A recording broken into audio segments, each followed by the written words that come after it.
Muy buenos días. No sé qué te he firmado, pero bueno. Se oye, ¿verdad? Sí. Muy buenos días.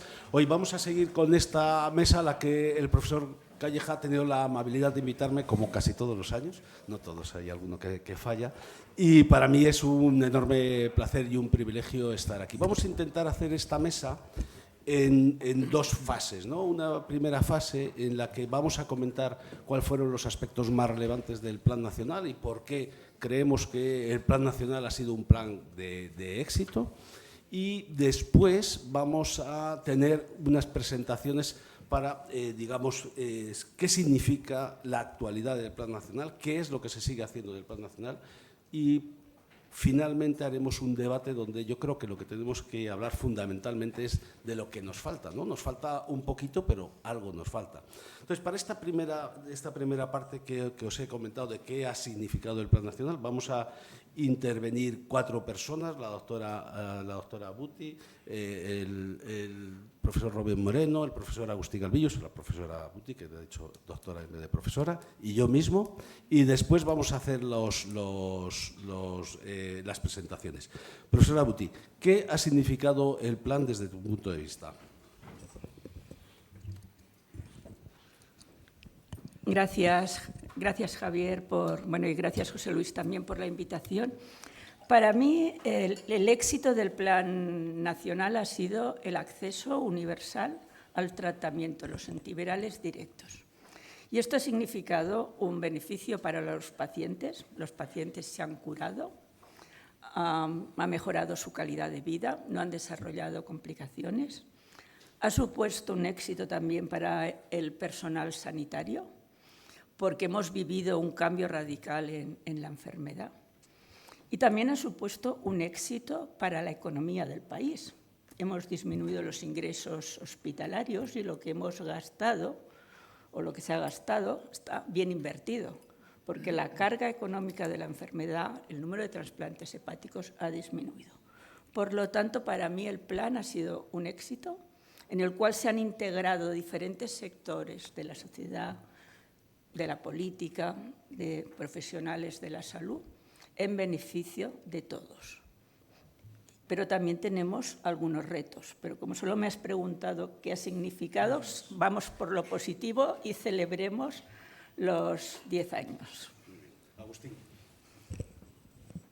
Bien, ha resumido. Primero, buenos días. Muchas gracias, doctor Calleja, por estar aquí y participar en esta mesa. Para mí, desde el punto de vista de lo que ha sido la eficacia y la asistencia, perfectamente lo ha dicho la doctora Buti, comparto con ella lo que ha dicho. Yo lo que añadiría es cómo el plan integra a través o disponiendo de una evidencia robusta sobre la eficacia de unos medicamentos, integra en un momento dado una voluntad de gran parte de la sociedad como es la propia industria farmacéutica, pero fundamentalmente las asociaciones de profesionales, asociaciones de pacientes, con el objetivo común de que esa medicación se utilice en el Sistema Nacional de Salud y se busquen las fórmulas adecuadas para mantener la sostenibilidad del sistema. ¿Cómo esa, repito, evidencia tan sólida sobre la eficacia de esos fármacos, poniéndonos todos de acuerdo y en una misma dirección, eso se puede integrar y facilitar políticas eficaces y asistencialmente útiles? Muchas gracias, Agustín. Rubén. Bueno, gracias, José Luis, profesor Calleja, por estar un año más aquí con los... casi somos viejos rockeros, porque es que al final aparecemos siempre los mismos, pero de verdad que es un placer poder volvernos a reunir, porque lo que se hizo en el 2015, yo creo que en sanidad se hacen muchas cosas y muy importantes todos los días, aunque no lo sepamos, pero realmente esa fue una de las respuestas más ambiciosas y de éxito que ha tenido nuestro Sistema Nacional de Salud, contra todo pronóstico.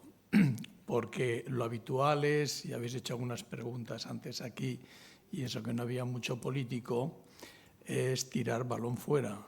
Preguntas que ha hecho Javier, la respuesta de quien está en un ministerio suele ser siempre la misma y es la respuesta equivocada. En esto se dio la respuesta acertada.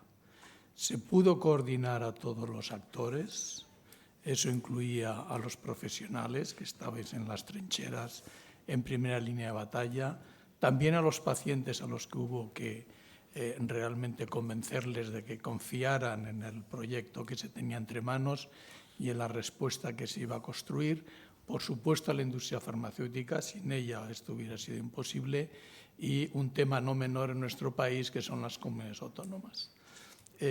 A veces hay que luchar contra las comunidades autónomas cuando está uno en el ministerio, y en ese momento, para gran sorpresa, todo el mundo entendió el problema y lo coordinó. Como muy bien ha dicho María, que lo ha resumido de forma perfecta, ese modelo de éxito, que ha sido referencia internacional, no todo el mundo nos ha podido copiar, pero nos ha puesto en el primer lugar de todo el planeta, ha permitido ni más ni menos que abordar esos 172.000 pacientes que tenían una condena segura. Y realmente el impacto que ha tenido, lo decís sobre todo los que estáis en los hepatólogos, han vaciado las consultas de patología, prácticamente se dedican a otras cosas como hígado graso, que son temas muy importantes, pero ha tenido un impacto fundamental, social, económico, que no es un tema menor, y que nos olvidamos a veces cuando tenemos en el Ministerio que incorporar nueva tecnología y nueva medicación, y desde luego en términos de salud. Allí se demostró y a cabo que cuando se quiere, lo imposible se hace posible. Y ahora, como ha dicho María, nos queda lo más importante también, pero lo veremos en la segunda parte. Si no se demuestra la misma intención y el mismo coraje que todo el mundo demostró entonces, va a ser muy difícil que eliminemos la enfermedad en nuestro país. Muchísimas gracias. Yo voy a dar también mi punto de vista muy breve y luego vamos a ver los retos, ¿no? Como ha dicho María. Yo creo que esto es el Plan Nacional de Hepatitis C ha sido un ejemplo. Y yo creo que es un ejemplo, y incluso la conversación que hemos tenido antes con Cristina Bendaño lo pone de manifiesto. Es decir, cómo en ocasiones no hace falta cumplir todos los trámites administrativos tan absolutamente exigentes en España, seguir un proceso burocrático que dura años y que muchas veces lleva indefectiblemente a la muerte de pacientes durante ese tiempo, sino que es el ejemplo de cómo con la voluntad una voluntad unívoca de pacientes, profesionales y también la administración, es posible llegar a un acuerdo que facilite el acceso al tratamiento equitativo en un número muy significativo de pacientes. Y yo diría que hay otro aspecto, que es otro ejemplo muy importante. Los médicos nos cuesta trabajo, con mucha frecuencia nos cuesta trabajo priorizar el tratamiento de unos enfermos frente a otros. Y sin embargo, en el Plan Nacional no costó ningún esfuerzo. Nos pusimos de acuerdo de una forma extraordinariamente rápida. Fuimos capaces de priorizar. Entendíamos que la Administración no podía dar una cantidad de dinero tan importante en tan poco tiempo, y creíamos que lo razonable era tratar primero a los pacientes más graves. Y ya con esto, y acabo, enlazo con algo que probablemente tendremos que hacer en el futuro y que hemos demostrado que lo sabemos hacer. Ahora vamos a tener, en breve tenemos ya una nueva epidemia, que es la de la esteatosis hepática metabólica, y que solo podremos llegar al tratamiento de la mayor parte de estos pacientes mediante un plan, no sé si nacional, pero de una forma similar a como hicimos. Se puede hacer, a pesar de que la carga de la enfermedad es muy alta, se puede hacer. Por lo tanto, yo creo que el Plan Nacional ha sido un ejemplo y debe seguir siendo un ejemplo de cómo trabajar en salud pública, porque es la salud de muchas personas, es la salud de todas las personas. ¿Qué nos queda pendiente, María? ¿Qué nos queda pendiente? Nos quedan pendientes, desde mi punto de vista, varias cosas. Una es la persistencia. Rubén lo ha dicho, la persistencia del plan que no tienen en estos momentos el mismo apoyo que en el inicio. En segundo lugar, nos queda registrar. Yo siempre digo que Hacienda registra perfecto y a la que te descuidas, paralela. En cambio, nosotros somos incapaces de registrar la vigilancia epidemiológica. Hablamos de tratamientos aproximados. Las comunidades reportan de forma totalmente heterogénea. Cuando hablas con la OMS y propones que España acceda a un alto nivel en la eliminación, te dicen, ¿dónde están los registros? Ya vamos mal. Y luego nos queda una cosa que nosotros los hepatólogos no hemos favorecido y que es transferir la vigilancia, el cuidado, el tratamiento a la comunidad. Continuamos tratando a nivel de hospital y las personas con hepatitis C no están en el hospital, están en la calle. Tenemos que hacer llegar el diagnóstico y el tratamiento en la calle. Y por último nos queda integrar. Tenemos un plan hepatitis C, pero no miramos ni la hepatitis B ni la hepatitis delta. Por lo tanto, creo que el foco debe ser eliminación de las enfermedades hepáticas virales. Esto yo creo que ayudaría a que este plan, en un futuro, lo podemos trasladar de forma mucho más exitosa a otras enfermedades, bien infecciosas o bien enfermedades crónicas no comunicables, pero que en un futuro están en aumento. Muchas gracias, María. Agustín. Sí. Completar una parte de la pregunta que me quedó antes de qué destacaría del plan nacional. Una cosa que creo que es importante, que el Sistema Nacional de Salud del que disponemos posibilita el haber, con sus ineficacias, con sus inequidades, facilita el poder haber llevado a cabo el plan nacional. El sistema de salud estaba ahí y, bueno, el plan nacional supo aprovecharse, entre comillas, de ello, pero el sistema también permitió que el sistema estaba ahí, la carretera estaba hecha y poder llevar a cabo. Y creo que eso hay que significarlo. Y en segundo lugar, en lo que ha dicho María y la pregunta que me has hecho, me viene también con la presentación que ha hecho esta mañana la doctora Andrada.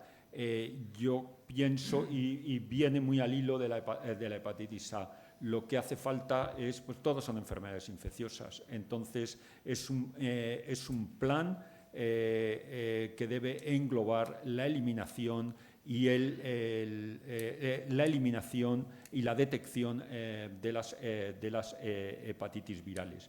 Y en tercer lugar, y no voy a hablar de las políticas de microeliminación, de los distintos aspectos que se están tocando, uno de los éxitos que tuvo el plan fue el registro de la medicación. Creo que no hay unos sistemas de vigilancia epidemiológica adecuados y esto es esencial para políticas de salud pública, que son las que se quieren seguir acometiendo con el plan y que son las que hay que acometer. Rubén, por favor.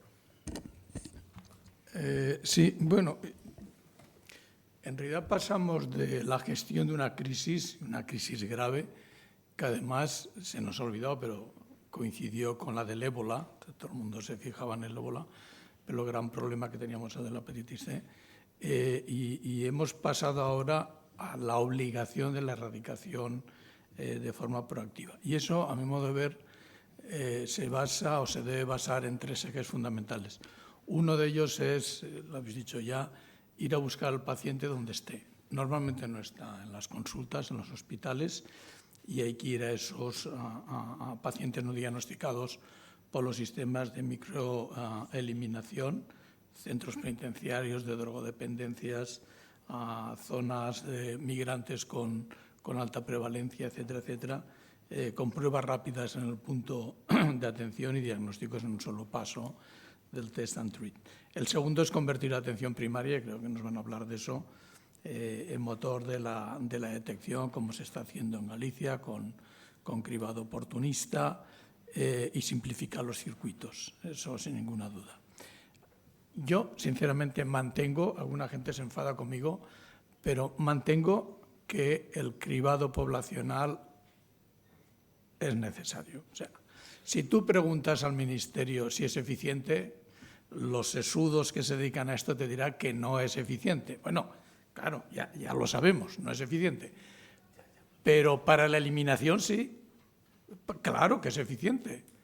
Oye, gastamos mucho más en otras cosas que no son tan eficientes. Por tanto, yo insisto y lo seguiré diciendo cada vez que me invitéis, hay que hacer un cribado poblacional universal, hasta que acabemos con esto, por lo menos en España. Y finalmente, y el tercer eje, y esto lo envuelve todo, porque sin este último lo demás no va a funcionar, que es mantener la voluntad política y la financiación inteligente. La eliminación no es gratis, pero es más caro no eliminarlo. Por lo tanto, oye, nos va a costar, no nos va a costar tanto como lo que nos costó, pero va a ser a sellar un modelo de éxito que se inició en ese 2015. Por lo tanto, esto de que, ya acabó, esto de que no es un gasto, es una inversión, en este caso es más cierto que nunca. Marta, aunque vas a hablar luego, ¿quieres comentar algún aspecto Bueno, me parece... de los retos pendientes en el plan nacional? Pues los retos ahora mismo creo que están la mayoría en la parte de salud pública, digamos, ¿no? Porque por la parte asistencial creo que hay unos tratamientos muy eficaces, muy efectivos, entonces solo hay que detectar a los pacientes. Y salud pública tiene ese papel. Bueno, tiene el papel primero de prevenir, ¿no? De prevenir la enfermedad, de promocionar estilos de vida saludables, la prevención primaria. Pero en este caso en lo que estamos ahora enfocados también es en la prevención secundaria. Y al final pues es una sinergia entre todos los actores que es necesaria para eliminar el problema. Sí, yo voy a retomar las palabras de Rubén. Yo creo que hay dos maniobras que son extraordinariamente sencillas para eliminar la hepatitis C. Yo creo que son muy baratas, muy sencillas tecnológicamente y que no somos capaces de hacerlas por algún motivo que desconozco. Una es hacer una vez en la vida un test de hepatitis C a toda la población adulta. Vale, en Galicia lo habéis hecho, en Galicia es que no vale nada, ¿no? Es casi gratis, ¿vale? No llega a €1 el sistema que utilizáis, ¿no, Antonio? No llega a €1. Y por lo tanto, en el peor de los casos, habría que hacer 30 millones de determinaciones en España una vez, 30 millones de euros, que vamos, estoy seguro de que es una cantidad asumible para cualquier ministerio para erradicar una enfermedad, para eliminar, perdón. Y dos, creo que como también han mencionado María y Agustín, la hepatitis C va en el contexto de una enfermedad infectocontagiosa que se transmite con cierta frecuencia al mismo tiempo que otras. Y por lo tanto, a mí me resulta también difícil de entender que cuando alguien va a una consulta de enfermedades de transmisión sexual, se estudie la sífilis y no se estudie la hepatitis B o el VIH o el virus C. Es decir, ¿por qué no se hace un diagnóstico sistemático y reflejo cada vez que alguien pide una serología de una cosa u otra? Yo sé que en las enfermedades de transmisión sexual a veces hay que se diagnostican con serología, pero en otras ocasiones no, pero eso se tendría que protocolizar. Y yo creo que con esas dos medidas probablemente el problema estaría muy cerca de finalizar. Siempre teniendo en cuenta, dado que hay personas de salud pública, que como problema de salud pública estamos en el límite de acabar con él, como problema de salud individual probablemente nunca acabaremos con él, siempre habrá algunas personas, ¿no?, que lo tengan. Oye, llegado este momento, ¿queréis alguna persona de la sala hacer alguna intervención? ¿Tenéis micrófono por ahí? En la clínica Santoral, que es una clínica monográfica de enfermedad de transmisión sexual, que hemos hecho, no sé si 80.000 consultas este año, y te quiero decir que en todas las clínicas de ITS se hace un cribaje completo de todas las ITS. Se pide la serología, hepatitis A, hepatitis B, hepatitis C, se vacuna de la A y de la B, hacemos despistaje de sudados de localización donde se hayan mantenido las relaciones sexuales, y creo que se hace esta integral. De hecho, nosotros, por ejemplo, este año tenemos ahí 80 serologías positivas de hepatitis C, que quiero decir que nosotros, mira, tenemos 4.000 pacientes en PRED, con lo cual cada 6 meses les hacemos un cribaje de todo eso. Y un comentario que quería hacer, el perfil del paciente de hepatitis C ha cambiado. Hace 20 años todos conocíamos a los heroinómanos, ahora conocemos y sabemos dónde están. Antes la droga se consumía en la calle, ahora se consume en las casas, con lo cual el estigma ese todavía no se ve. Pero también os tengo que decir que la mayoría, bueno, casi todos los pacientes que hemos diagnosticado de hepatitis C han sido varones homosexuales, usuarios de drogas no necesariamente inyectadas, sino en el contexto del chemsex. El contexto del chemsex tiene dos caras. Una, el que consume porque quiere, que le apetece tener sexo, drogas recreativas, y otro bajo la sumisión química, porque hablamos mucho de la violencia de género femenina, pero nos estamos dejando aparte la violencia de género masculina, porque la sumisión química que se está produciendo en este momento es en varones. O sea que yo te quería decir, ponerte un poco en contexto de que las clínicas de ITS creo que lo estamos haciendo muy bien. Yo te voy a contestar, quiero decir, yo no ponía en cuestión que lo hicierais bien, evidentemente no lo ponía en cuestión, y yo no hablo de las clínicas de ITS, sino de la petición de que esto es una cosa totalmente distinta. Nosotros en nuestros, bueno, es que yo tengo experiencia, en nuestro hospital hemos hecho una evaluación del cribado sistemático de hepatitis B, C y VIH en pacientes a los que se les pide, por ejemplo, una serología de sífilis. 65% tienen al mismo tiempo que la de sífilis se hace VIH, 65%, de virus B 60%, de virus C no llega al 20%. Cuando se pide un gonococo, la serología de virus C la tiene menos del 5% de los sujetos, menos del 5%. La de VIH un poquito más, la de virus B un poquito más, por suena. Yo me refiero a eso, y eso son miles y miles de determinaciones cada año en los hospitales que pasan desapercibidas. Esto es muy importante, porque en virus B, que es la gente piensa un poquito más en virus B cuando hablas de una enfermedad de transmisión sexual que en virus C, y en VIH piensa un poquito más, pero no se hace de forma sistemática. Y de hecho, no existen muchas diferencias en la petición de serología de virus B y C en función de que tengas efectivamente confirmada una enfermedad de transmisión sexual o que no lo tengas. Pero yo entiendo que cuando un médico pide una determinación de gonococo es porque tiene alguna pequeña sospecha de que pueda tener un gonococo. Alguna tendrá. Y quiero decir que no son las enfermedades, digamos, los centros específicos de enfermedades de transmisión sexual, que son pocos en España, ¿no? Hacéis una labor muy buena, pero hay pocos. Y lo otro son miles y cientos de miles de determinaciones al año que se pierden, ¿no? Yo no sé si Antonio tiene experiencia en este aspecto o qué perdón, Rafa estaba primero. Estoy totalmente de acuerdo contigo en que en los dispositivos, en urgencias, en los hospitales, cuando una persona va con una gonorrea, hay que hacer un despistaje de todas las demás. No he entendido las clínicas de ITS. No.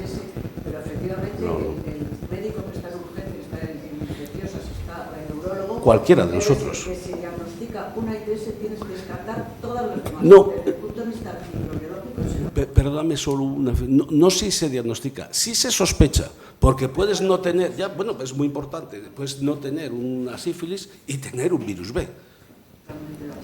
Rafa. Yo creo que, en primer lugar, hay que mencionar, no se puede hablar del plan sin mencionar al ministro Alonso. Él tuvo el coraje en ese momento, junto a los responsables del ministerio, de tomar la decisión del plan, lo cual ha permitido curar a 170.000 pacientes y salvar la vida de muchos de ellos.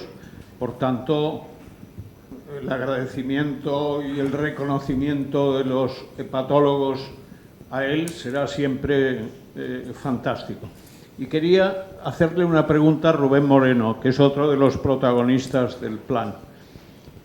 Yo he escuchado críticas al plan por economistas de la salud que van en contra del dinero finalista porque desde el Ministerio, porque se compara con otras situaciones que no tienen ese dinero finalista. Entre otros, González Casasnovas y otros economistas que ponen en duda la logística del dinero finalista desde el Ministerio para tratar una enfermedad. Quiero saber tu opinión. Pues te agradezco mucho la pregunta porque me ayuda a poner de manifiesto que hay gente que incluso siendo sesudos especialistas en cosas no conocen bien el plan. De hecho, hay muy poca gente en España, salvo los que participasteis y nos ayudasteis en el Ministerio, que lo conozcan bien. Y lo digo por lo siguiente. No hubo un dinero finalista para la hepatitis C. Se gestionó con el dinero que tenían las comunidades autónomas. La negociación que yo hice en 6 semanas con la industria farmacéutica nos permitió reducir muy significativamente el precio de los medicamentos y el acuerdo con el que yo llegué con las empresas es intentar pagarlo en 3 años. Esto María y yo lo hemos hablado en particular en 3 años. Y en ese momento Hacienda quiso colaborar.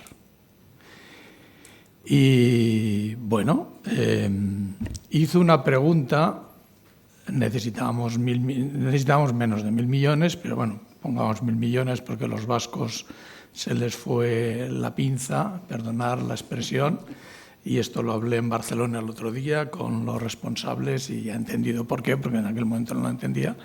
Empezaron a dar medicación que no era la del acuerdo en abril. Digo, pues estos son detalles que uno cuando tiene que escribir algo tiene que saber, y no se sabe porque yo nunca lo he dicho, pero lo digo. Y por lo tanto, en lugar de esperar abril, empezaron y gastaron mucho más con medicación que realmente no ayudaba a curar. Bien, dicho eso, al final fueron los 1.000 millones ese primer año. El ministro de Hacienda preguntó al presidente. Y el presidente fue el que dijo, dadle el dinero a estos chicos. Estos chicos éramos Alonso y yo.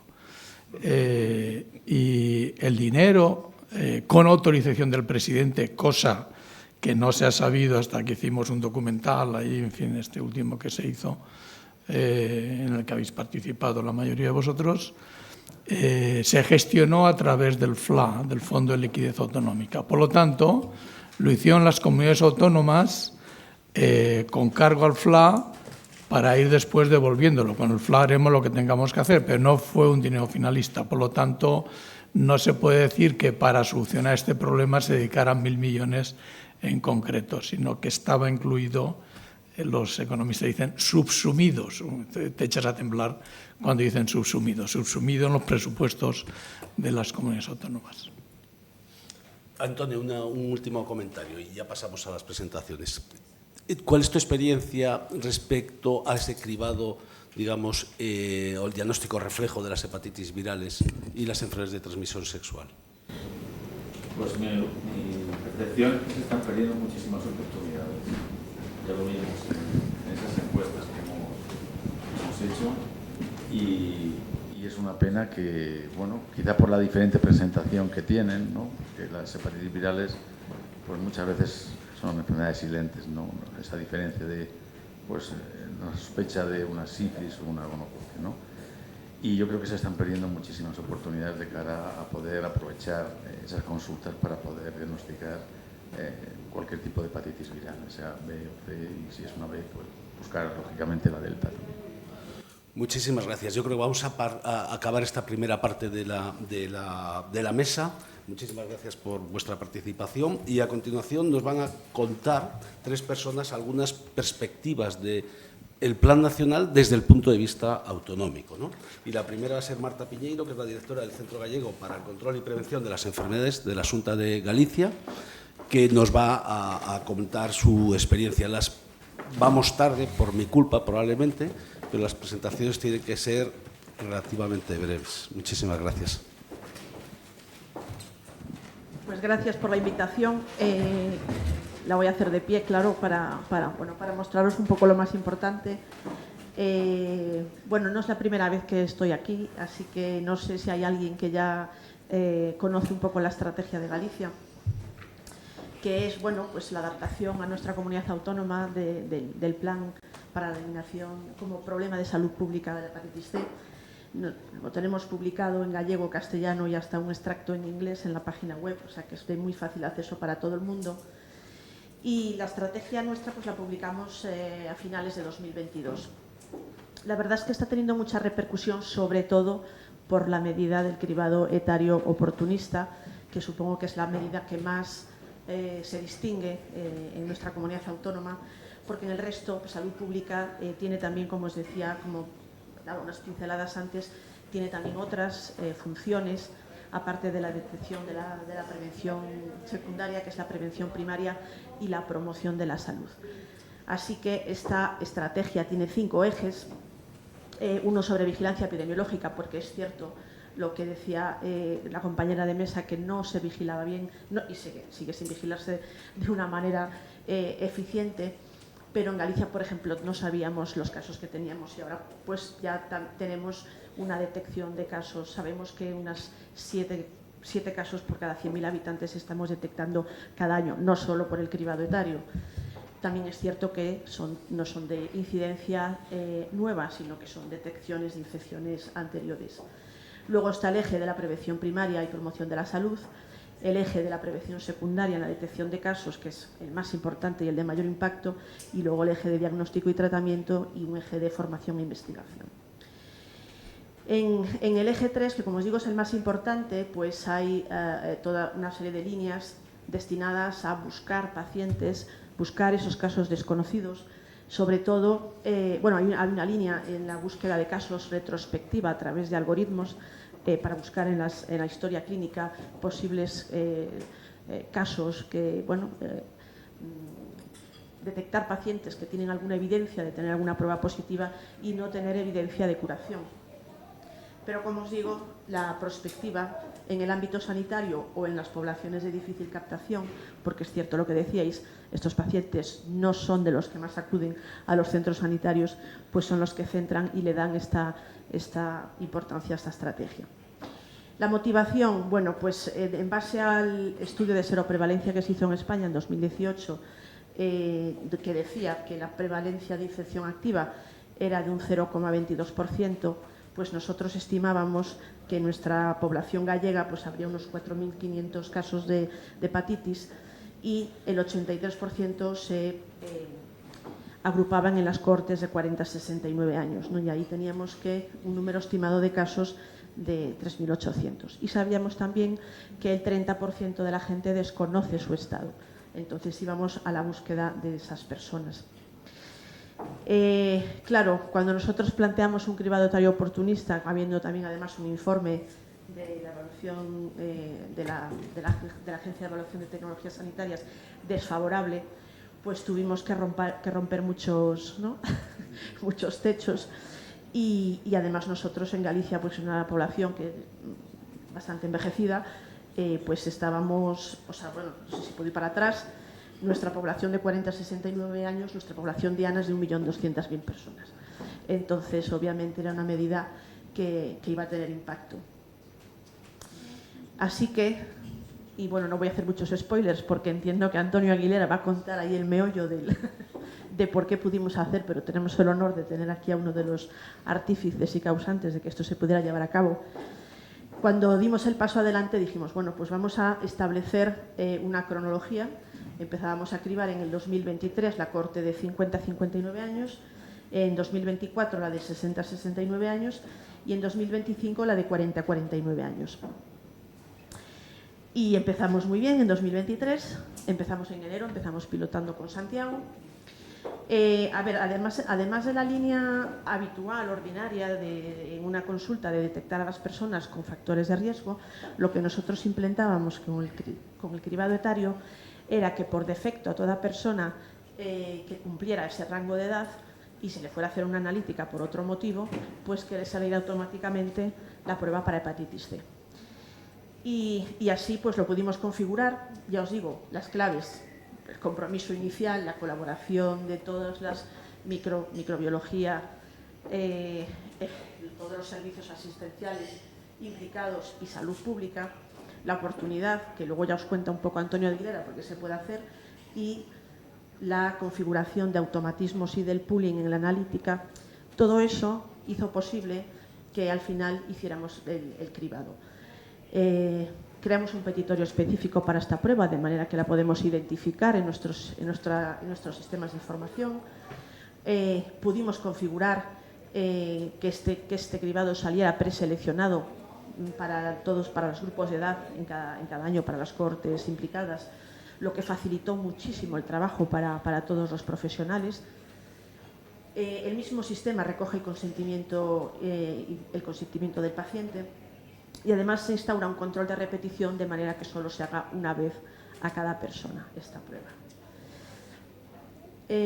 Así que el médico, en cuanto a un paciente del primer año era entre 50 y 59 años, tenía que hacer una prueba analítica por cualquier otro motivo, ya le salían las alertas de que era susceptible, que era una de las personas que cumplían los criterios de cribado.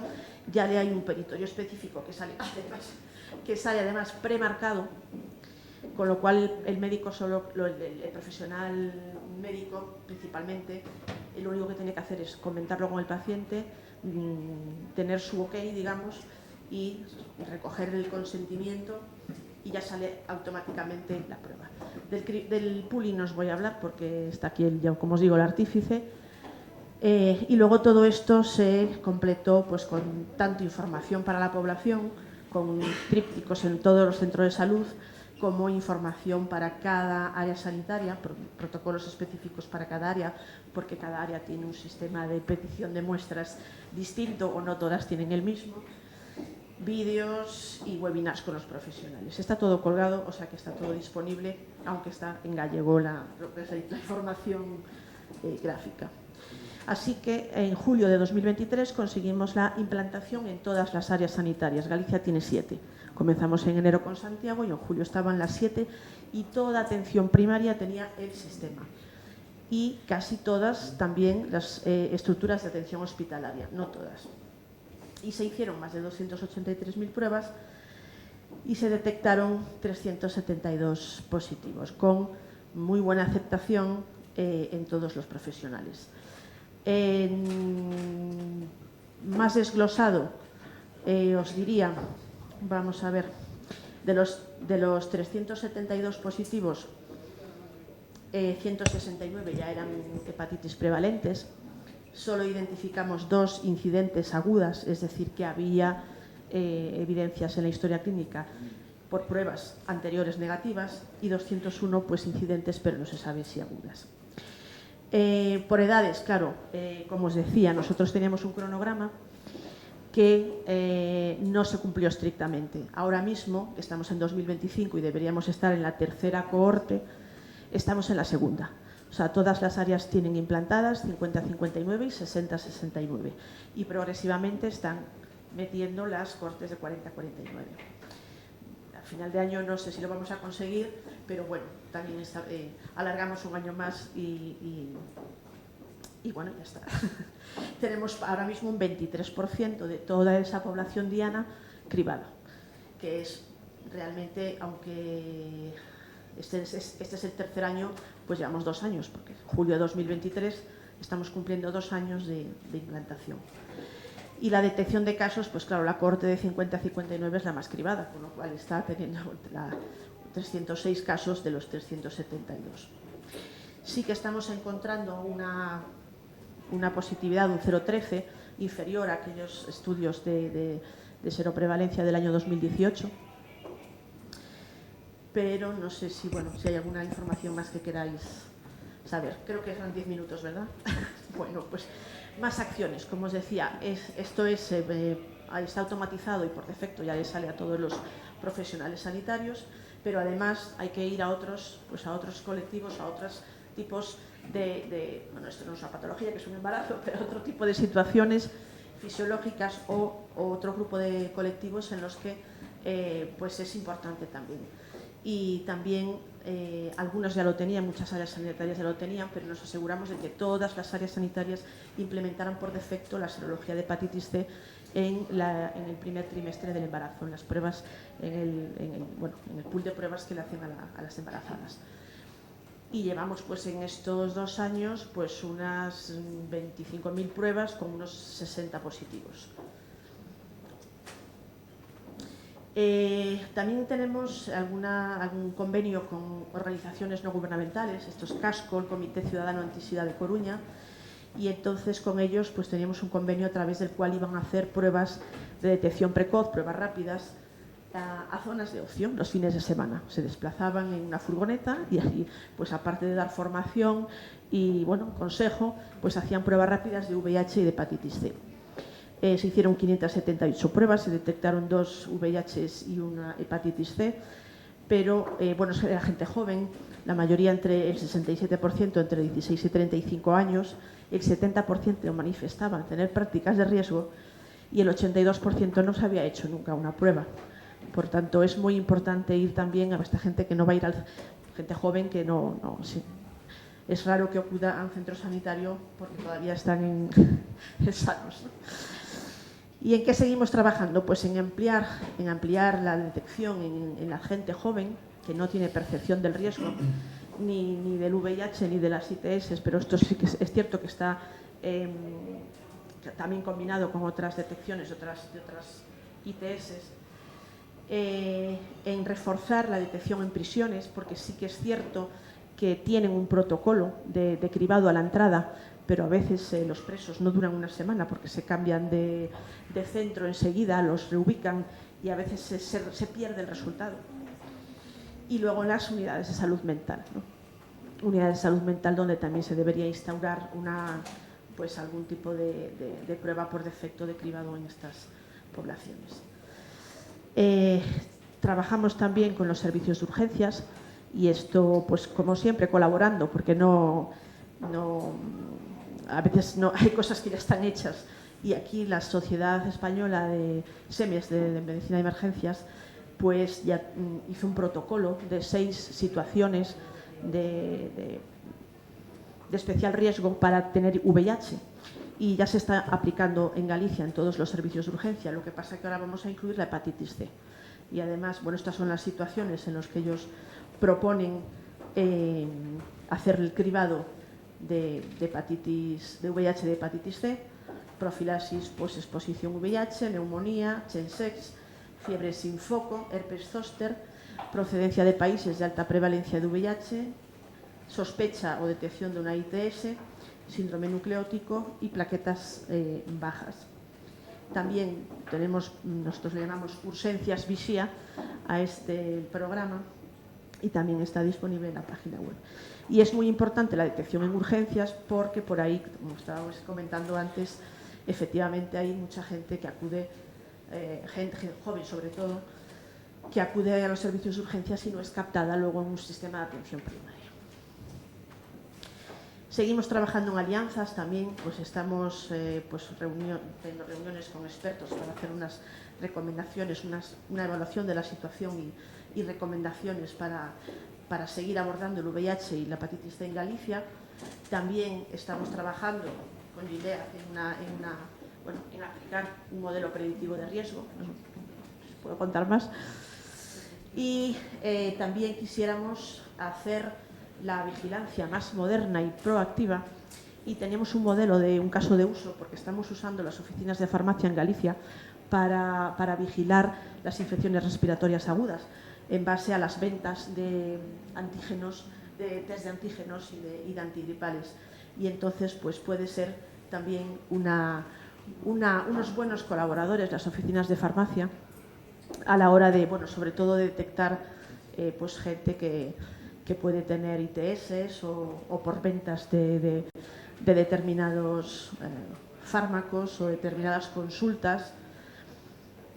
Y nada más. También tenemos alianzas con los laboratorios de microbiología para hacer secuenciación y queremos desarrollar el Plan Gallego de Resistencias Antimicrobianas, ¿no? Pero yo creo que ya me he pasado de tiempo, así que seguimos trabajando en salud pública de una manera un poco más transversal. Muchísimas gracias, Marta. Vamos a hacer las 3 presentaciones y después hacemos una mesa conjunta. A continuación, el doctor Antonio Aguilera, que es el jefe de microbiología del Hospital de Santiago de Compostela, nos va a hablar del programa de detección en Galicia Y bueno, para mí es un placer que esté aquí Antonio, con el cual hemos trabajado juntos con bastante frecuencia, y es un auténtico experto en esta materia. Muchas gracias, Antonio. Bueno, muchísimas gracias. Gracias, José Luis Calleja, por la invitación a participar en este curso tan prestigioso, y gracias a Javier Crespo por la presentación. Bueno, yo vengo a hablar de lo mío, vengo a hablar del diagnóstico, ¿no? Bueno, todos sabemos que el objetivo de la OMS para 2030 es ni más ni menos que diagnosticar al 90% de las personas que tienen hepatitis viral, lo cual es una auténtica barbaridad, ¿no? Es prácticamente pues tener que hacer casi un cribado universal, ¿no? Y de hecho, bueno, pues yo creo que desde la propia OMS son muy conscientes de que la dificultad para conseguir la eliminación está en el diagnóstico, por una razón muy clara, ¿no? Si no hay diagnóstico, no hay tratamiento, y si no hay tratamiento, no hay curación. Por lo tanto, el diagnóstico es muy importante, ¿no? Y de hecho, bueno, en las últimas modificaciones de documentos de la Organización Mundial de la Salud, pues ya se hacen modificaciones, sobre todo enfocadas a lo que comentaba Marta Piñeiro de lo que es la prevención secundaria. Vamos a buscar la hepatitis C donde está oculta, ¿no? En personas que no saben que están infectadas, ¿no? Bueno, y eso precisamente, como comentaba Marta, es lo que se recoge en el plan de eliminación de Galicia, ¿no? Es la línea estratégica 3.1, que es lo de prevención secundaria, que es captación activa de personas entre la franja de edad de 40 a 69 años, ¿no? Bueno, hasta ahora lo que es el cribado diagnóstico nos hemos servido de una herramienta muy poderosa, que es el diagnóstico en un solo paso, ¿no? Sin lugar a dudas, pues supuso un punto de inflexión del diagnóstico que conocíamos, porque además facilitó la derivación de pacientes, etc., ¿no? Bueno, esta herramienta está muy bien para utilizarla en lo que son las estrategias de microeliminación, es decir, cuando ya nos vamos a dirigir pues, a personas que tienen algún factor de riesgo, ¿no? Pero hay más estrategias de cribado, ¿no? Aparte de este cribado en grupos de riesgo oportunista, hay otras estrategias, como es el cribado etario por grupos de edad y también el cribado universal, ¿no? Estas dos las podemos llamar como estrategias de cribado masivo o de macroeliminación, ¿no? Entonces, si realmente lo que queremos es diagnosticar al 90%, pues a lo mejor hay que pensar que la mejor estrategia de microeliminación es la macroeliminación, ¿no? Evidentemente las estrategias tienen ventajas e inconvenientes. Lógicamente las que son de macroeliminación, pues el principal inconveniente es el gasto económico, ¿no? Lógicamente. Y precisamente por eso, pues debemos hacer esta consideración de lo que es el cribado. Por una parte, de que la mejor estrategia de cribado, sin lugar a dudas, es aquella que nos permita diagnosticar al mayor número de pacientes que estén infectados, pero también hay otra realidad, ¿no? Y es que pasa el tiempo, pasan los años, pero el precio del diagnóstico en un solo paso no ha bajado, ¿no? Con lo cual, pues, se nos tiene que iluminar o, digamos que, encender una lucecita, creo, hay que buscar una herramienta que podamos utilizar para estrategias de cribado masivo y que sea más económica, ¿no? Y bueno, pues ahí nos pusimos a trabajar. Evidentemente ya partíamos de que si combinamos una enfermedad con una prevalencia de infección activa baja, como es la hepatitis C, que se suponía que estaba en el 0,22%, con unas técnicas súper sensibles, como son las técnicas que detectan el RNA viral, que detectan hasta un límite de 10 unidades internacionales, y a eso le añadimos pues, el poder utilizar el sistema de agrupación de muestras o pooling que se ha utilizado en otras ocasiones, pues esta es una estrategia ganadora, sin lugar a dudas, porque nos va a permitir realizar muchísimas determinaciones con menos pruebas y con un nivel de seguridad pues casi como si hiciésemos el análisis individual, ¿no? Y además que tampoco estábamos descubriendo nada nuevo, esto ya se utilizó en una temporada en los centros de transfusión y en los bancos de sangre pues para activar las unidades, ¿no? Y bueno, pues en este sentido lo que hicimos fue ponernos a trabajar. Vamos a ver si este sistema nos puede servir para poder utilizar en cribado masivo en el diagnóstico de la hepatitis C, ¿no? Hicimos primero un estudio, una validación multicéntrica donde comparamos todos los ensayos que había de detección de carga viral, viendo la sensibilidad que tenían, pues distintas diluciones de un logaritmo y encontramos que hasta en la dilución unos 10.000 podíamos detectar la presencia del virus. Lógicamente, la mayoría de los pacientes, cuando se diagnostican, están en el orden de 5 o 6 logaritmos, de 100.000 y 1 millón de copias, con lo cual podemos utilizar pools de 10.000 muestras. Lógicamente, eso no es manejable. Entonces, de aquí, la conclusión que sacamos es, oye, pues vamos a utilizar los pools de 100 muestras, que son los que además utilizaban en los centros de transfusiones y bancos de sangre cuando se hacía este tipo de cribado. Por otro lado, hicimos pues, un estudio de costes así muy burdo, que dijimos, bueno, vamos, si en vez de utilizar diagnóstico individual, utilizamos pools, ¿cuánto nos ahorramos en cribado? Pues ni más ni menos que el 80%. ¿no? Y luego dijimos, ¿y esto se puede llevar a la práctica? Vamos a hacerlo en vida real, ¿no? Y, bueno, pues en Granada y en Santiago nos pusimos a ello y efectivamente sí que se podía hacer en vida real. Y no solo eso, sino que además pues, lo publicamos en buenas revistas. Y eso pues, nos abrió una puerta precisamente al plan que comentaba Marta, ¿no?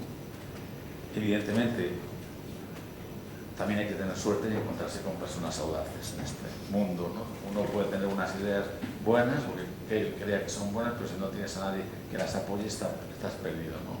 Y aquí, pues lo que en un principio iba a ser diagnóstico un solo paso en la estrategia de cribado de tallo que se iba a hacer en Galicia, pues se cambió por el sistema de los pools, ¿no? Por lo cual, pues estupendo para nosotros, ¿no? Estos, ya lo comentó Marta, son las 3 franjas que se iban a cribar, teníamos muchísimo trabajo por delante.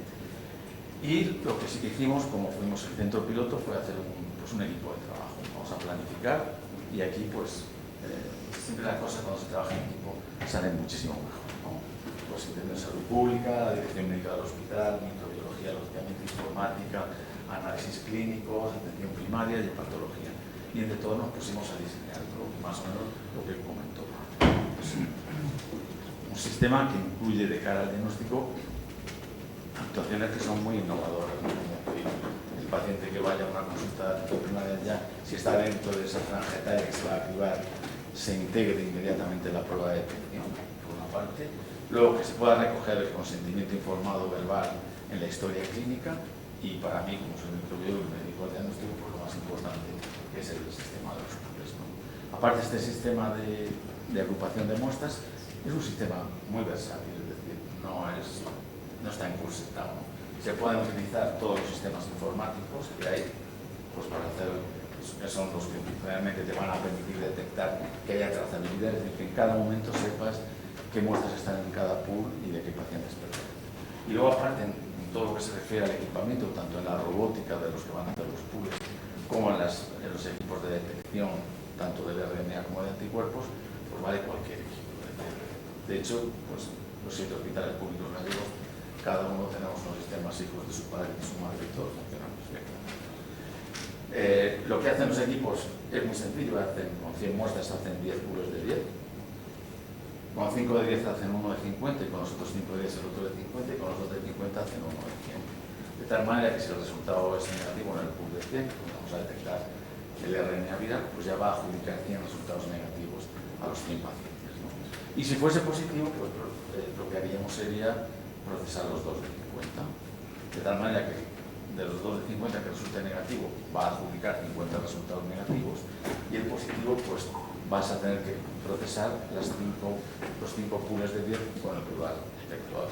Y en el que te dé positivo ya no vas a hacer 10 PCR, sino que vas a hacer diagnóstico en un solo paso, que es mucho más económico. Vas a hacer 10 anticuerpos y el que sea positivo hará ser el PCR, ¿no? Bueno, esto además tiene una segunda parte, que además se complementa y lo facilita todo y además el que haya una citación automática del paciente que resulta diagnosticado de infección por virus mediante este sistema de agrupación de muestras. Y no solo eso, sino que a los pacientes que resultan negativos mediante SMS pues se le va a comunicar el resultado, ¿no? Bueno, estos son los resultados de la primera franja etaria del primer año, son resultados de junio de 2024. Hayamos procesado entre 50 y 60 años 157.000 pacientes, la mayoría lógicamente eran mujeres. La tasa que encontramos de prevalencia fue un 0,14%, un poquito menos de la mitad ya eran infecciones conocidas, eran pacientes perdidos en el sistema, ¿no? Y en cuanto a los positivos, pues lógicamente la mayoría eran los datos actualizados los acaba de presentar Marta Piñeiro. Y, bueno, pues viendo estos resultados, lo que tenemos es que la prevalencia que encontramos, lógicamente, era inferior a este 0, bueno, no, al 0,50%, porque era el valor que se da para esta franja de edad, que era el más alto de la franja etaria. Encontramos un 0,14, más en hombres, 0,23, en mujeres un 0,07, que es un resultado casi de eliminación de virus de hepatitis C, según la Organización Mundial de la Salud. Y luego, como decía, pues lógicamente muy inferior a ese 0,22% que todos conocíamos, ¿no? Pero superior a esos datos que se manejan en donaciones de sangre, población general de 0,26 por cada 10.000 donaciones, ¿no? Luego, la determinación, pues efectivamente a menos de €1 con la determinación por paciente, a 60 pocos céntimos, y el ahorro en cuanto a pruebas, pues más de un 80%. Y luego, pues la ventaja que tiene este sistema de que te va a permitir recuperar pacientes que se han caído también, ¿no? Bueno, y esto es un adelanto, son datos que vamos a presentar en el Congreso del Grupo de Hepatitis de la SEI en septiembre en La Coruña. Estáis invitados, yo lo voy a presentar yo allí y además estoy en el comité organizador del Congreso. Pero sí que puedo adelantar en este curso de que en esa franja etaria de 50-60 de la que hemos estudiado, hemos hecho un estudio de coste-efectividad, los resultados son de que este sistema de cribado etario con agrupación de muestras comunes es un sistema dominante. No es que sea coste-efectivo, sino es que es dominante. Es decir, que además de los beneficios en salud, hay beneficios económicos en cuanto a la productividad. Y baste como ejemplo, que lo adelanto, de que el ahorro en esta franja de edad frente a la no intervención está muy próximo a los 2,5 millones de euros. Son datos, yo creo que muy determinantes, ¿no? Bueno, pues yo esto lo voy contando, lo cuento y lo vuelvo a contar y yo creo que la gente se anima. Yo creo que hoy día todas las estrategias, tanto microeliminación como macroeliminación, son complementarias y eso es un reto para los profesionales sanitarios, ¿no? Y yo creo que por muy estrambótico o que pueda parecer una cosa, de no, yo no tengo tal, no, yo creo que hay que animarse, todos tenemos que estar preparados para poder participar, porque esto es una estrategia, yo creo que de éxito. Y bueno, pues dar las gracias a todos mis compañeros de los hospitales de Galicia que han participado en este estudio, a mi amigo y compañero Federico García, que está en este mismo barrio que estoy. Y nada, muchas gracias. Muchísimas gracias, Antonio. Y la última ponencia va a correr a cargo de Juan Carlos Galán, que es el jefe de grupo del CIBER de Epidemiología y Salud Pública. Juan Carlos, tenemos poco tiempo, perdón. Bueno, en primer lugar, muchísimas gracias al doctor Calleja por invitarme a esta sesión. Ya he tenido la suerte de venir otras ocasiones de oyente y esta es la oportunidad de poder hablar. Todos ya estamos hablando de las limitaciones, de que ya estamos en una situación de casi eliminación y que nos queda solo el sprint final, esto es lo que estamos diciendo. Y aquí veamos en esta línea ya, esta es una frase del propio documento del Ministerio, que debemos descartar la infección de hepatitis C en todas las personas con fisiopatía alterada. Aunque está puesto en las guías, luego resulta que no es tan evidente que todo el mundo lo está conociendo. Ahí están las asociaciones de SEMES, de la Sociedad para el Estudio del Hígado, la SEIM, todos esos grupos están diciendo que hay que hacer este cribado, que es las enzimas hepáticas sería un buen marcador para detectar las hepatitis de origen viral. Y en los últimos años está creciendo mucha la expectación de guiarse en la búsqueda activa de hepatitis C o de hepatitis en general por elevación de las transaminasas. Entonces nosotros nos planteamos como objetivo cuantificar el impacto de instaurar esta estrategia en un hospital terciario que había ya implantado el decálogo para la eliminación de las hepatitis y porque ya recibió el certificado de excelencia. Porque las estrategias que había habido hasta ahora eran sitios hospitales primarios, secundarios, y que no tenían implementado todas estas medidas. Queríamos ver si un hospital de la envergadura como el Hospital Ramón y Cajal realmente seguía siendo efectiva esta estrategia. Esto forma parte de unas becas Gilead. Entonces, esta fue nuestra estrategia de cribado. Esto fue lo que se planteó en las becas, un diagnóstico integral de hepatitis C, B y delta. Por cuestión de tiempo solo me voy a centrar en C. Estas son las partes de cómo es la población que tiene el Hospital Ramón y Cajal, que hacemos una media de más de 350.000 serologías al año. Los criterios de inclusión fueron solo personas mayores de 35 años.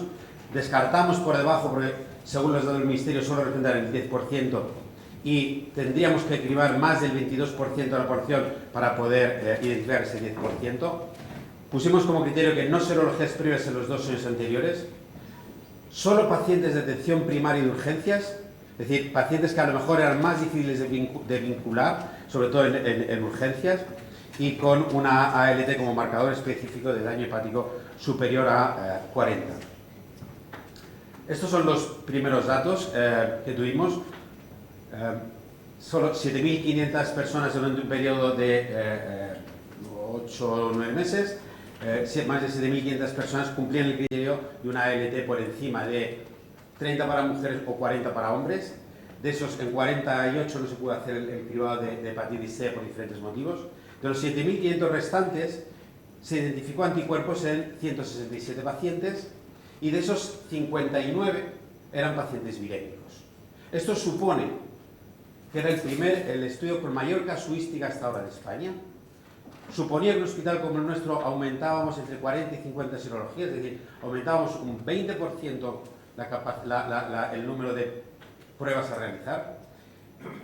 Pero si lo comparábamos con las otras muestras que venían con el cribado estándar, es decir, aquel que se atendía a perfiles, aquel que va por cribado por grupos de riesgo, aquellos que van por sospecha de. Si poníamos y comparábamos los dos brazos, en el brazo del cribado estándar se habían cribado en el mismo periodo de tiempo más de 24.000 personas, con 49 pacientes finalmente virémicos, eso suponía un 0,20%. Si lo comparábamos como valor de referencia, como control, 6 meses antes de iniciar el protocolo, es decir, de octubre del 23 a abril del 24, los datos eran muy parecidos a lo que suponía el brazo del cribado estándar, un 0,24% de pacientes virémicos. Eso quiere decir que más o menos estábamos en 4 veces habíamos aumentado la eficacia con esta estrategia. En un sitio como el nuestro, insisto, con ya toda implementación de todo el trabajo. Si comparo ahora las dos estrategias más allá de los números absolutos, yo veo que si todas las muestras hubiéramos metido por el cribado de transaminasas, hasta hubiéramos identificado 93 pacientes virémicos, porque muchos de los que se habían visto por la otra vía, por la estándar, ya tenían también las transas elevadas. Pero señores, seguíamos teniendo un 30% de los pacientes que no tenían transas elevadas. Y eso es lo estándar, eso es lo que ha ocurrido siempre. Es decir, siempre va a haber un pool de pacientes que con esta estrategia no conseguiríamos nunca detectar. Necesitaríamos casi 130 muestras para detectar un positivo por el cribado de las transas, mientras que por el cribado estándar casi 500 muestras para detectar un positivo. Eso es muy parecido a lo que están comunicando otros países en Centro Europa. Si comparamos una estrategia, la de las transas elevadas, con el procedimiento estándar, la edad media en el de las transas estaría en unos casi 71 años, mientras que la edad media en el de cribado estándar sería 57 años. Si lo comparo con lo que me dice el Ministerio, que mi franja es entre 40 y 60, me estaría perdiendo casi un 70% de personas mayores de 60 años en el cribado por las ALTs y casi un 40% por el cribado estándar. Y esto va muy en relación con un estudio muy similar que han hecho en Italia, aprovechando las farmacias, como habéis dicho, donde le daban prueba a toda la persona que iba a la farmacia y personas por encima de 70 años representaban el 2,5% de los pacientes virémicos por hepatitis C. Y a nivel de fibrosis, en nuestro brazo de las transas estaba en un 20% y casi un 30% en el estándar. Es decir, estamos haciendo nos estamos adelantando al diagnóstico, es un early diagnosis, ¿no? Sabéis que eso ya se ha publicado un estudio ya implementado, que ha sido en Segovia. Es verdad que comparar Segovia con Madrid puede tener sus diferencias. El estudio en Segovia fueron 28 meses contra 8 meses en el Hospital Ramón y Cajal. hay que fijarse en los niveles de cutoff para dar el salto a qué paciente hay que cribar. Ellos ponen 55, nosotros hemos puesto 30-40. Su población cribada, el porcentaje es 2,27 los anticuerpos y prácticamente lo mismo que nosotros. Si a su población media cambia respecto a lo nuestro, pero el resto, población extranjera la misma. Un dato que ya ha salido es que el pool mayoritario vamos a tener en atención primaria. Más de un 70% en el caso de Segovia y más de un 60% en nuestro caso. Una cosa a comentar sería que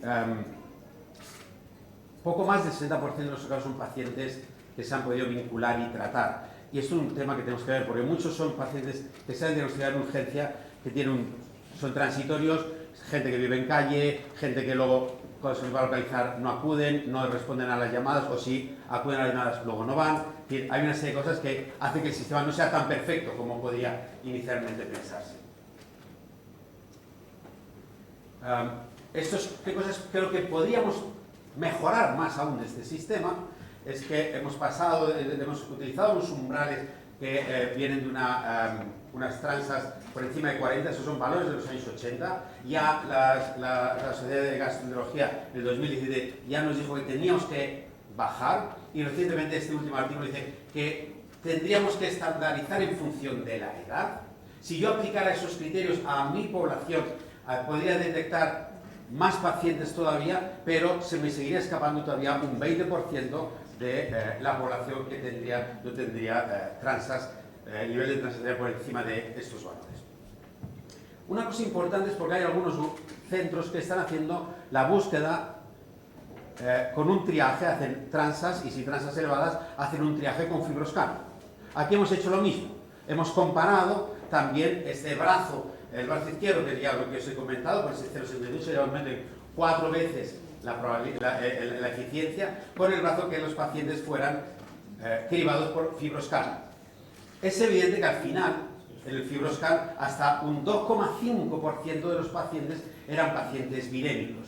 Pero la realidad es que aumenta más de un 12% la eficacia, pero la realidad es que si los comparo con el Hospital de Valladolid, que es uno de los centros donde se está implementando, la realidad es que casi la mitad de ellos estaría perdiendo casi la mitad de los pacientes. Es una estrategia más eficiente, pero estoy perdiendo a día de hoy la mitad de los pacientes si utilizo esta estrategia. Parece que más o menos los porcentajes son muy parecidos en un modelo y en otro. Como digo, se están perdiendo la mitad de los pacientes y nos podemos plantear si los niveles de FibroScan en 2.67 son los más adecuados o no, y si podríamos terminar bajando esos niveles, porque a lo mejor ya no vemos tanta lesión, y si queremos identificar diagnóstico precoz, tendríamos que pensar que a lo mejor es una buena estrategia bajar los niveles de 2.67, porque ni son 2.67 ni son 3.25. Y hay algunos grupos que están sufriendo 2 o 1.96. Si yo me hubiera metido esta variable, hubiera identificado 11 individuos más, es decir, que mi eficiencia hubiera aumentado. Habría que ver el estudio de coste-efectividad, porque no sé cuántos pacientes realmente hubiera necesitado cribar. Pero que es una estrategia en la que tenemos que ir trabajando en esta línea. Y por último, es este modelo que yo creo que es hacia donde queremos ir. Estos son los datos del modelo alemán, el CheckMap 35, donde han hecho un estudio. Ellos tenían una evidencia que decía que la incidencia de hepatitis C en Alemania era un 0.07. Cuando han hecho un cribado poblacional, aprovechando que toda la población por encima de 35 debería hacerse un cribado, entonces se les ha subido a un 0.13, casi lo han duplicado. Pero cuando han ido a hacer por grupos de riesgo, ven que el 75% están en grupos de riesgo, en adictos a drogas, inmigrantes, población migrada o personas que han subido una transfusión antes de los años 80. Y ellos comparan en un entorno de una gran ciudad con una ciudad pequeña, Hamburgo con esa ciudad, no sé pronunciar bien. Y veis que hay diferencias. Las personas que utilizan son adictos a drogas o Chemsec, sí que es significativo verlo, pero no necesariamente las transas en una gran ciudad no tienen impacto en una pequeña. Sí, la inmigración sí en una gran ciudad y no en una pequeña. Con esto llegamos a la siguiente conclusión. Y es que esta es mi visión. Estamos ahora mismo en este modelo.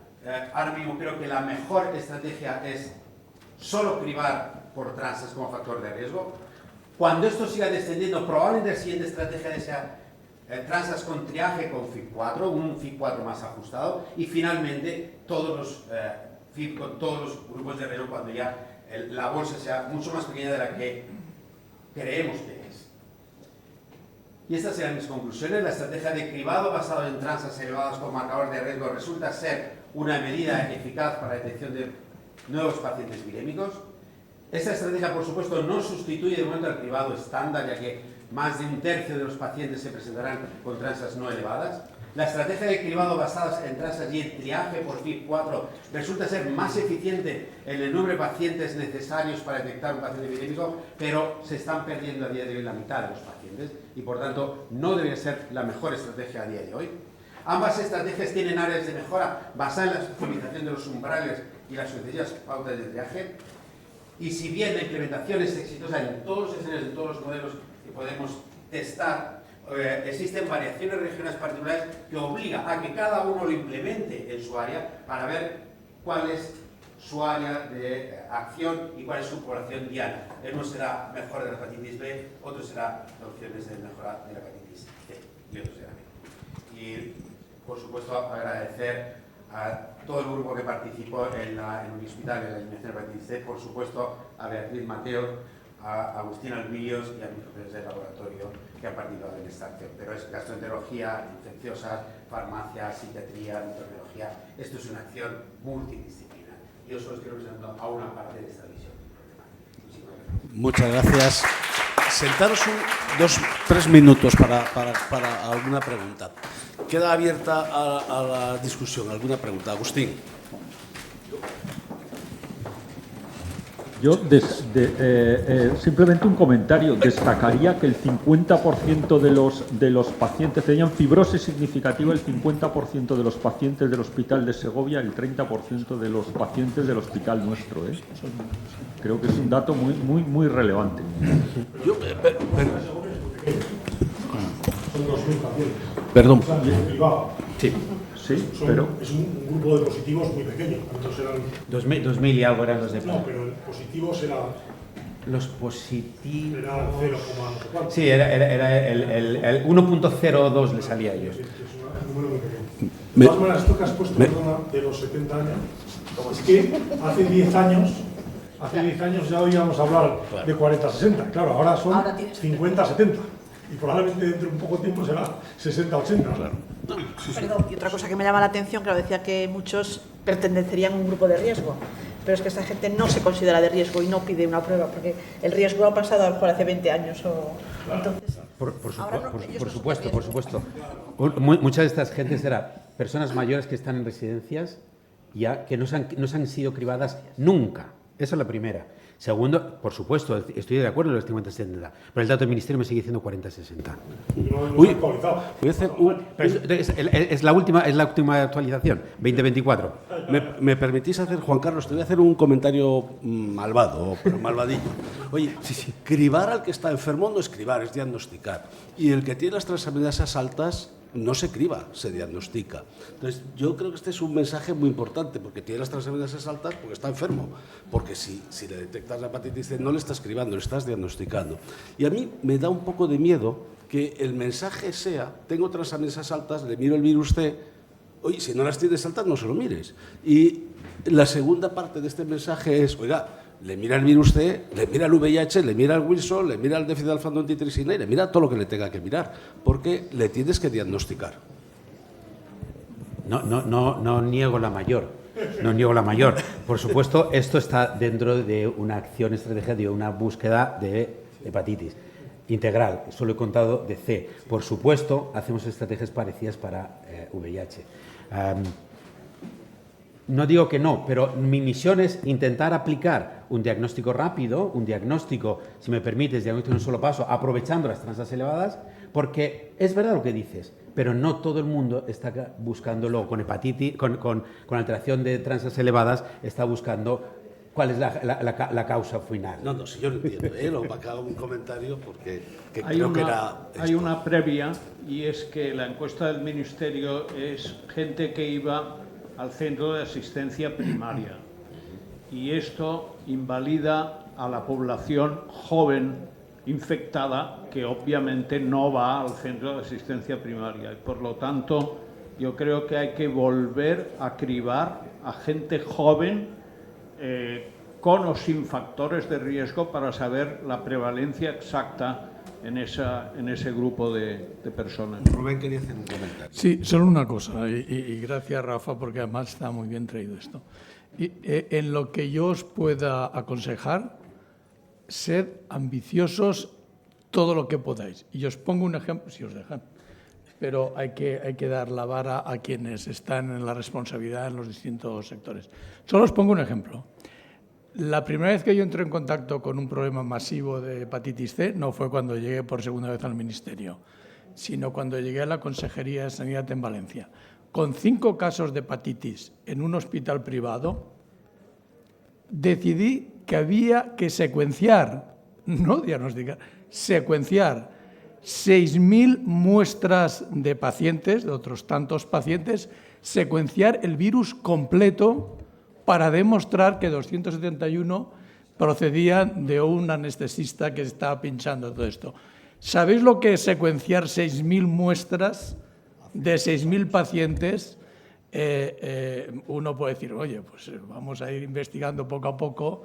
No, a veces hay que utilizar la fuerza masiva y por eso digo que para acabar con la hepatitis C en este país de una vez, tenéis que mostrar la ambición que os dejen, pero a los que os gobiernen, a que le toque, en cada momento hay que darle la brasa continuamente hasta acabar con esto, porque si no, no acabaremos nunca. Sábela.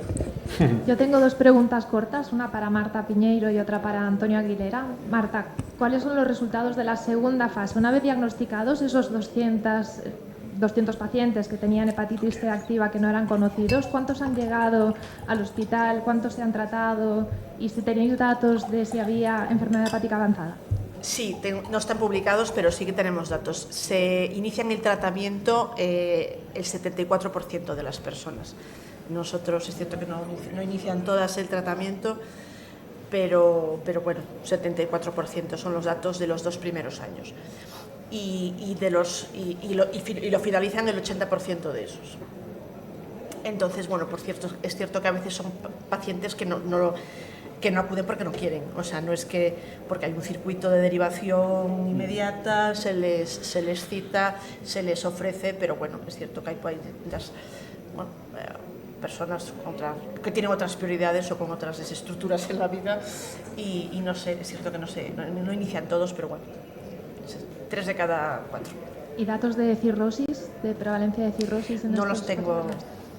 No, eso es lo que hay que mejorar de la vigilancia. Aparte de los datos de resultados, pues toda la vigilancia de los factores concomitantes y de todo el estado, bueno, estamos trabajando en ello, pero no los tengo aquí. Y Antonio, yo creo que con tu presentación ha sido súper convincente, ¿no?, de que este método funciona, desde un punto de vista económico es factible realizarlo, ¿no? Y tanto en Galicia como pues Federico en Granada, pues mostráis que se puede hacer y sois pro. ¿Cuáles son las barreras que tienen otras comunidades para que lo podamos implementar, que sí que habéis podido superar en Galicia?